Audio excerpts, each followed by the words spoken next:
love it. You've really, and for those of you who don't know, I've never actually told anyone I'm Jewish on this podcast, but I am. And it's just, I think the Israeli strength, the Israeli spirit and the soul, what they call a soul and neshama, right? And that's something that I really, yeah, that's really something that I saw in you. But you didn't have the easiest childhood, you know, and I know as an immigrant immigrating from South Africa to Australia, our journeys are very similar. But the thing that you did, like, you didn't let it break you.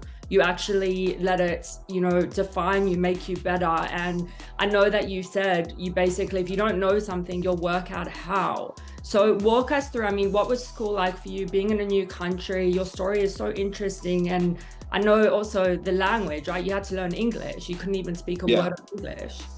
Yeah, I mean, when I came to United States when I was born, my uncles at the time were kidnapped by Pablo Escobar. They were dealing with Pablo and they were drug dealers. And obviously I wasn't born, and my family, my immediate family, which is like my mom, my dad, they didn't want anything to do with them. So when I was born here, that's exactly the time where my uncle was killed by Pablo Escobar's guys. And my mom went to see the body, but there wasn't any body. They came and they shot him like 2,000 bullets. So they found out that he was stealing from them. And then at that time, we went back to Israel. But we came back here so my mom could have my brother here, so we could both have American passports. My older sister was never born here. She was born in Israel. So she had to go through the process. Yeah. But for me and my brother, my mom said, you know what, I'll go through Mexico. I'll go through the hard time. I'll bring you guys here. I'll deliver you here just to make sure you'll be an American citizen. Amazing woman. But, you know, yes, even at the age of 3.5, when I came here and I went to school wasn't really for me. They put me in kindergarten and I would constantly argue with everybody. Eventually, I think after like 2 months, the owner of the preschool or the kindergarten called my mom and said, Mrs. Azoulay, I need you to come over here. He gave her check back, said, here is your son. The son will never be good in any school. And that was the first time I heard right in front of me someone yelling and saying that I wasn't going to be anything. So at the age of 3.5, so we went back to Israel. And take this, like this picture, put this in your mind. Super, super light-skinned kid. I barely had eyebrows. I was so blonde. I had very long blonde hair. And I looked like a little girl. So growing up, everybody thought I was a girl. I wasn't a boy. So at the age of 3.5, going back to Israel, and the kids used to laugh at me all the time. They said, you're a girl, you're not a boy. Wow. But the teachers loved me in Israel, but the kids were very, very strongly bullying me. They didn't like me at all for some reason. I was like a pretty boy or a pretty girl. So at the age of 5, I found out that I truly like to be around animals way more than I like to be around humans. So I was around animals all the time. And at the age of 6, I found a very big snake. And that was my breaking point, is because I brought home a very large snake. It was a black snake, I would say about 2 meters long. Wow. And I was just a little boy, and I brought it to my mom and I said, Mom, look at this. And she kind of freaked out, but she knew that I could speak to animals. And I was just a different child. You know, people used to call me Dr. Doolittle in the neighborhood. And imagine, just 6 years old, you know, this kid could literally speak to animals. If there's a dog crying, I speak to him, and he feels much better for some reason. Wow. So I brought the snake home, and when my mom said, well, you should release him, we used to live in a place where behind me there was like a forest and fields. So I would go into the forest and disappear for 2 days at a time. So at the age of 6, my mom bought me a cell phone and said, well, you need to have this on you because I need to track you. I don't know where you're going to be. I don't know where you are. We're looking for you. You know, I wouldn't show up for 2 days, and it was because I was sleeping in the fields. And at night I would howl at, you know, the wolves. It was crazy, but that was me. I was like little Mowgli. So they used to call me Tarzan and Mowgli and all of that. And I was inspired by these movies to be just like them because I felt like we had a lot in common. Yes. When I went to take the snake back, there was a kid, his name was Oded, and he was about 17 years old. and he pushed me, and the snake fell out of my hand. And I got up to go get the snake, and he pushed me again, and he picked up a rock, and he threw the rock on the snake's head. And when you hit a snake, it starts to move his body and his tail very, very fast, because his head, he's dying. And that's the time where I understood the difference between good and evil. Because to me, that snake was the most important thing at that moment, right? I loved animals. And this kid, Oded, which I'll never forget, he turned me from good to bad. Wow. So I was seeing the world out of, let's say, colorful sunglasses, where everything was perfect and everything was beautiful, and I could speak to animals, and I didn't care about people. And then when he killed my snake, I lost it. That was when I turned into a whole different person. I was no longer this little sweet, blonde hair, kind little prince. I turned into an animal. And I said, whatever he did to my snake, I will do to him. And that's exactly what I did. A few days later, I waited for him.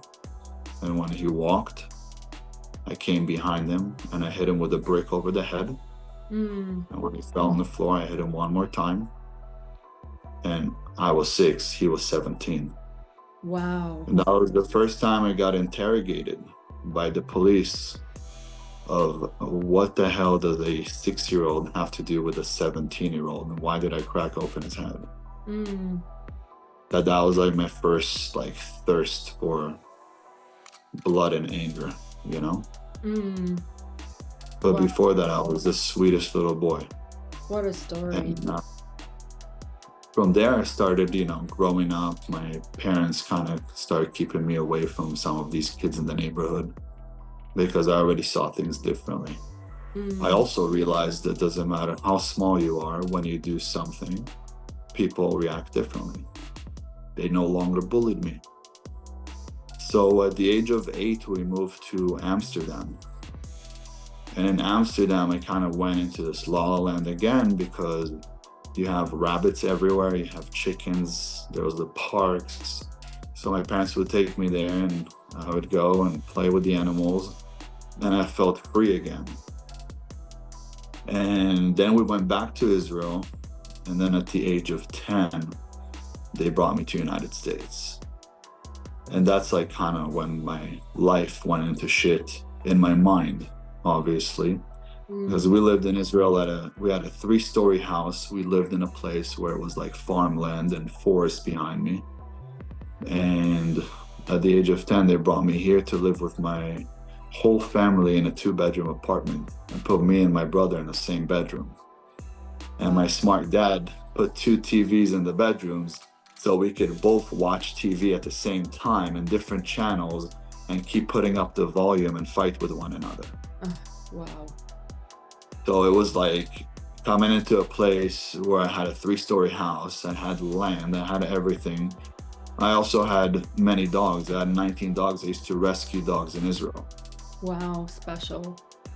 Which was one of the reasons where I also lost my ability to bond with dogs.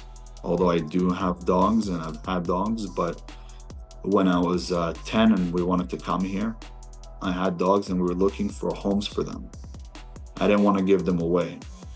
But the dogs that we couldn't find a home, we went to rich neighborhoods and we left them outside like a stray dog, so the rich people would find them and take them in. So coming to America, I didn't want to learn the language. I didn't want to be here. I kept saying, I want home, I want my animals. It was a very, very difficult time for me. And I started working out since I was 6 years old. Since that incident happened, I started working out a lot. And I've always been a happy kid. I've been, very, very hyper. I like to speak to everybody. I was always asking questions. I like to bounce around. I like to just move. And at the age of 6, I started working out really hard. And nobody understood why I'm doing push-ups, why am I doing sit-ups, why am I doing pull-ups, handstands. It didn't really it wasn't understood by the people around me because nobody was doing that. It was only me. And about a year ago, I found out why I was doing it. But I didn't understand until I was 32 years old. Why the hell am I doing push-ups and trying to expand my body at the age of 6? It was like, what the hell was happening to me? Why do I have such strong ADD? Why was I jumping off the couches and being extremely hyper and didn't want to sit in class and just wanted to run in the fields and go up and climb the highest mountains or the highest, tallest trees and tallest buildings? And nobody understood why, and neither did I. And about a year ago, I understood exactly what happened. What happened?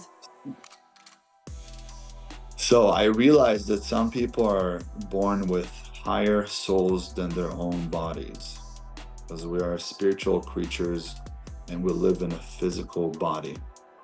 And that soul is sometimes so big that it's bigger than the body that you are given.